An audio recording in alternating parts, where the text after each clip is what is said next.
échoué la partie 2 du TOEIC. Moi, c'est Asma de Objectif TOEIC B2. Je suis ravie de vous retrouver aujourd'hui pour le 22e jour de mon défi 30 jours.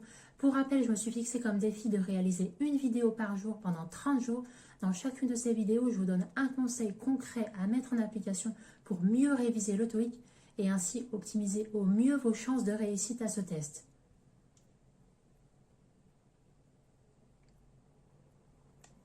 Alors aujourd'hui, évidemment, je ne vais pas vous donner un conseil pour échouer la partie 2 du TOEIC. C'est un titre volontairement polémique, justement pour attirer votre attention sur les choses qu'il ne faut pas faire si vous voulez justement, au contraire, réussir au mieux la partie questions-réponses du TOEIC. Et justement, si vous démarrez dans vos révisions, téléchargez dès maintenant mon e-book. C'est sous forme de kit de démarrage au TOEIC. Vous y retrouverez 7 fiches récapitulatives qui correspondent aux 7 parties du TOEIC, plus les 7 règles de grammaire à absolument connaître pour aborder sereinement le TOEIC, plus un hack pour répondre au mieux à la question des parties 5 du TOEIC, plus un lien pour réaliser un TOEIC blanc en intégralité dans les conditions réelles de l'examen. Je vous laisse découvrir tout ça en description de cette vidéo et en commentaire. N'hésitez pas à télécharger. Et maintenant, 3 choses que vous ne devez pas faire pour réussir, pour vous permettre de réussir au mieux la partie 2, la partie questions-réponses. Alors pour rappel, la partie questions-réponses, la partie 2 du TOEIC, vous avez 25 enregistrements audio. Dans chacun de ces enregistrements audio, il faudra choisir parmi 3 propositions de réponse la suite logique de ce que vous avez entendu. Donc contrairement aux autres parties, ici on n'a que 3 propositions de réponse. Dans toutes les autres parties, c'est 4 propositions de réponse. Et pour la partie 2 du TOEIC, c'est seulement entre A, B ou C que vous devez choisir la bonne réponse. Et donc la première chose à ne pas faire, justement, si vous ne voulez pas échouer la partie 2 du TOEIC, c'est de ne pas négliger les mots, l'apprentissage des mots interrogatifs en anglais. Donc tous ceux qui vont commencer par WH et tous les how many, how much, il faut les connaître sur le bout des doigts et connaître ce qu'on attend comme réponse. Pour where, ça va être un lieu, donc ça va être une indication de lieu. Ça, vous devez savoir tout ça pour tous les mots interrogatifs. Ça va vous permettre de sélectionner au mieux la réponse et justement balayer les réponses les plus ridicules.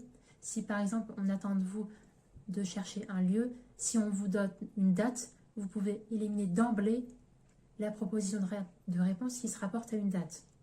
Alors, la deuxième chose à ne pas faire justement, si vous voulez au contraire réussir la partie 2, la partie questions-réponses du TOEIC,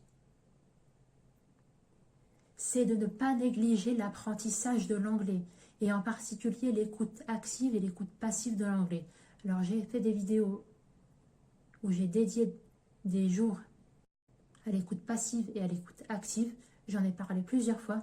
C'est le fait d'être immergé dans la langue anglaise pour justement travailler au mieux votre oreille et affiner votre compréhension de l'anglais.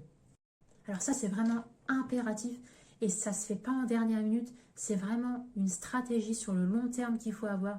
Il faut s'y prendre dès maintenant, 10 minutes par jour. N'attendez pas d'avoir du temps libre. Faites ça pendant votre temps masqué. C'est du temps où vous êtes occupé à faire quelque chose qui est de toute façon perdu pour, par exemple, mettre un podcast.